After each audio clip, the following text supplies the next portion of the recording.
Guys, what's up? This is Dave, Mr. White LS1. Saturday, figured I'd get out today and do a little bit on this new project that we're adding to the CarburetorSuck.com garage. So this is a GOLDY LS1 here, and I'm gonna pull these wheels out of the back, clean them up, and clean up the bed a little bit. My spider situation under control. With some better lighting this morning, I'll give you a little walk around.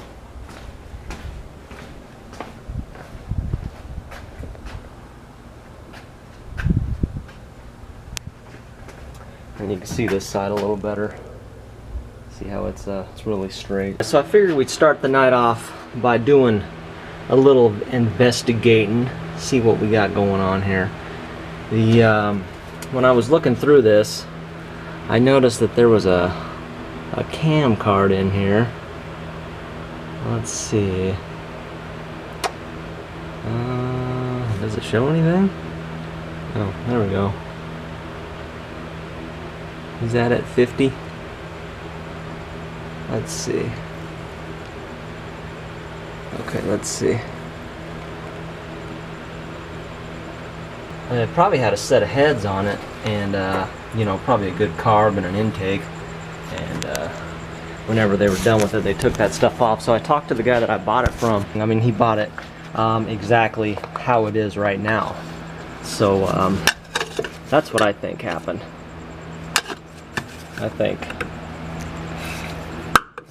Anyways, so it just looks like somebody ripped their heads and stuff off and left it. So I'm not exactly sure if this block is any good or not. I mean, I don't really care to deal with small block stuff anyways, but I'll get the spider webs off, and I'll pull those numbers off the back, and I'll run the block and see what it is. If it's a 4-bolt main, I'll probably try to sell it, get a couple bucks out of it.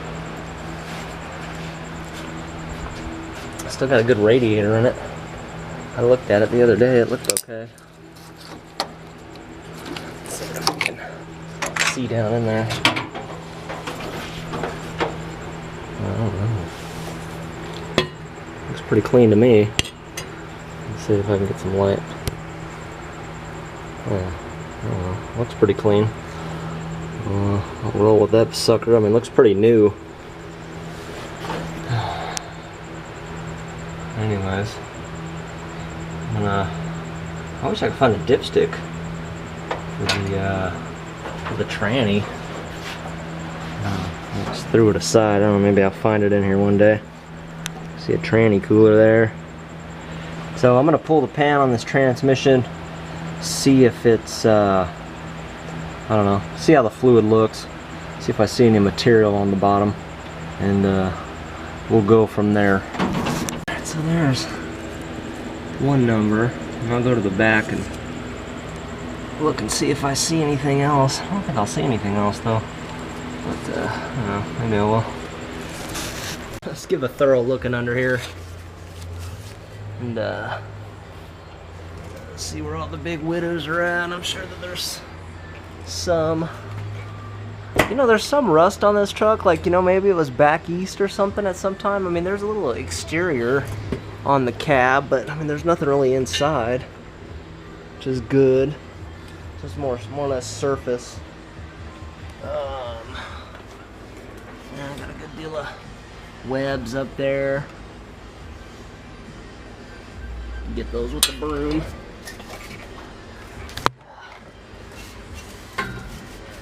At least I got a camera, so if I get eaten by a big black widow, it'll be on film. Hopefully my wife will post it. She'll probably be so happy. A couple of decent mufflers on it. Some rust though. Oh, I didn't even clamp on that. So we took the clamp off. What is that, like 2-inch? 2-inch piping. Yes, anyway, let's see what we got back here. Okay, so this is the 14-bolt semi-floater, and this actually came out of a 1997 2500 Chevy pickup. So it is a 3/4 ton axle. It's just the 6-lug version, and since it was a 4x4, it's wider And so it actually makes it pretty much the same width as the front end, which is cool. So I don't know, I may in the future swap these springs over to the K10. I'll leave them in here for now until I make the call on that. So I just put new bushings and everything in there. Some more web. There's spider webs freaking everywhere. So anyways, and then tank straps look not so hot, but I see a bunch of spiders hanging out there. Let's look at these plates out of the way. Shoot everything with some WD. I'm still not unsure if I'm gonna do like a K5 tank in here, or if I'm gonna do these frickin' side tanks. Anyway, I mean, I'd like to have a stock location fill, you know, that deal there, but I'm not sure. I might just do what I did on the K10, and maybe I'll put like a 25er back there instead of the big one. I don't know. Who knows? I hope these things aren't frickin' full of fuel though. But we'll see. We'll see. You can see that one's all frickin' nasty. So let's see what's going on over here. Got some rust, but the frame looks okay. Alright, let's get after this sucker here. Get it checked out. See what's up with it. Do the spider check. And then I guess this wire coming out, is that the electric kick down? I want to mention I hate ATF. I do.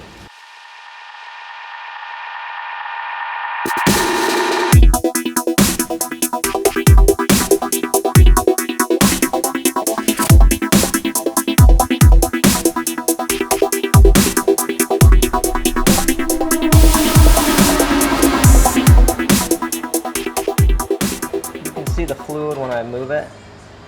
There's some like pieces, little just small pieces of some debris in there, which is probably not too bad. You rub my finger along the bottom, I can feel like you see that black stuff? That's material. Look at it, it's just all sludged up. I don't know. Look at it all. It's just material. The bottom of the pan, look at it. So it's just all everywhere. So prognosis is probably not that good. Look at all that. So I don't know. What say you?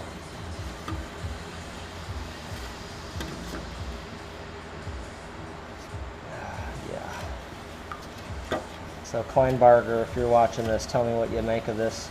Probably not so good, eh? Probably not good at all. I guess it's worth trying to run it, but I just think it would just be so much material there. You've got to wonder why somebody would sell this truck, and with the transmission slipping. That's probably a good reason. It's just all nasty down here.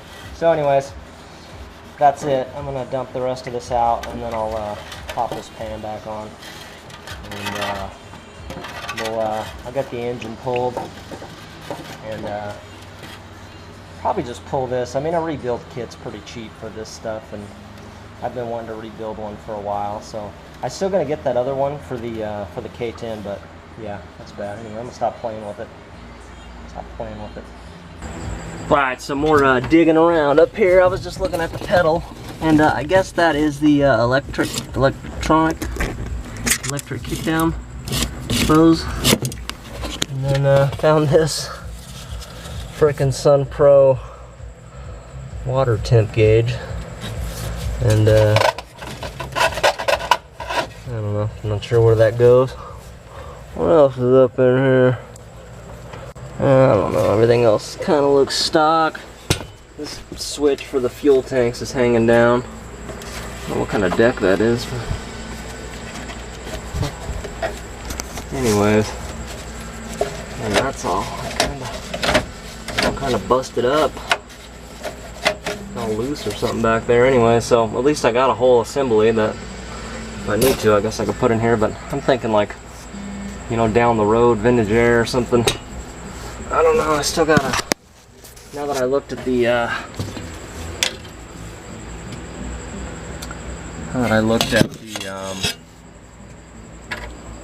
see if I can clean that up. I think it needs to be cleaned up from the inside.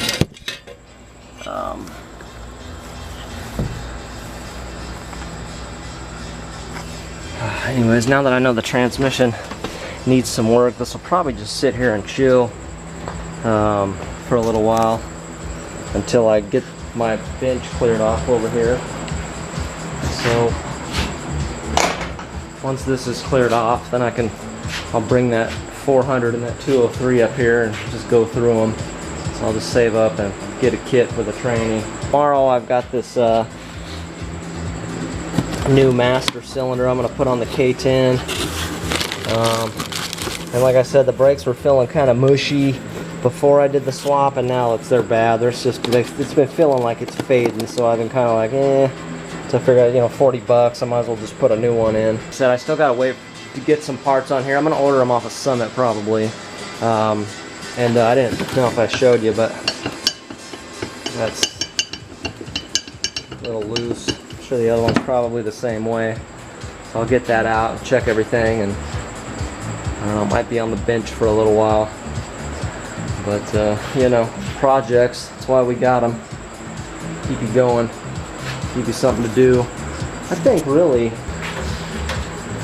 for me it used to be, alright, I just want to as fast as I can get the car going or the truck going, and you know, I want to just get on the road and, you know, go wheeling or something. But now, like lately, with what I got going on, it's nice to just come out and just be able to work on something for a couple hours, and you know, it's just nice to have something to work on, to do, just to take your mind off of whatever's going on. So that's really what it is for me. So anyways, I appreciate you guys, I appreciate you rolling with me, and you guys take care, and I'll see you on the next video. We'll get another one up here in a few days.